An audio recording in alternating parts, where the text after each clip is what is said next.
ঢাকায় এসেছেন মিয়ানমার বিষয়ক জাতিসংঘের বিশেষ দূত জুলি বিশপ।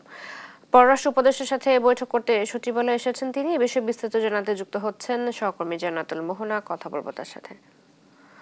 মোহনা, বৈঠকে কি কি বিষয় নিয়ে আলোচনা হতে পারে জানতে পেরেছেন কিনা জানাবেন।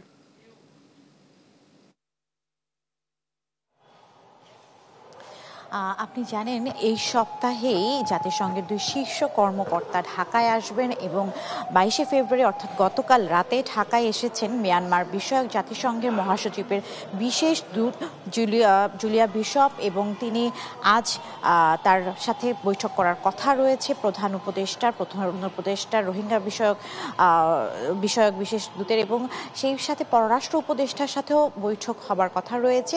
এখন পর্যন্ত আমরা জানতে পেরেছি পররাষ্ট্র উপদেষ্টার সাথে বৈঠকটি বিকালের দিকে অনুষ্ঠিত হবে এবং তা পররাষ্ট্র মন্ত্রণালয়ে অনুষ্ঠিত হবে। এই মুহূর্তে আমি আছি পররাষ্ট্র মন্ত্রণালয়ে এবং এখন পর্যন্ত এই নিয়ে আলাপ আলোচনা বৈঠক যেহেতু হয়নি তা আমরা এখন পর্যন্ত জানতে পারিনি যে বৈঠকে কি আলোচনা হয়েছে। তবে এতটুকু আমরা বলতে পারি যে চলমান রোহিঙ্গা সংকট, আগামীতে মার্চে সুইজারল্যান্ডে যৌথভাবে রোহিঙ্গা সংকট মোকাবেলায় যে অনুষ্ঠান এবং এছাড়া এবছরের যেই রোহিঙ্গা সংকট মোকাবেলায় যে সম্মেলন হবে তা নিয়ে হয়তো আলাপ আলোচনা হবে। এবং আপনি জানেন যে এই বিগত 6 মাসে রোহিঙ্গা শরণার্থীদেরকে নিয়ে এই সরকারের পক্ষ থেকে যে ধরনের সম্ভাবনা, যে সংকট মোকাবেলায় যে ধরনের পদক্ষেপ নেওয়ার কোনো বিশেষ ধরনের পদক্ষেপ নেওয়ার কোনো দৃষ্টান্তমূলক স্থাপনা আমরা দেখিনি। তো সেই সাথে আপনাদেরকে জানাতে চাই যে চলমান এই সংকট মোকাবেলার মধ্যেই ইউএসএইড ফান্ড বন্ধ করে দিয়েছে এবং এই ফান্ড বন্ধ হওয়ার ফলে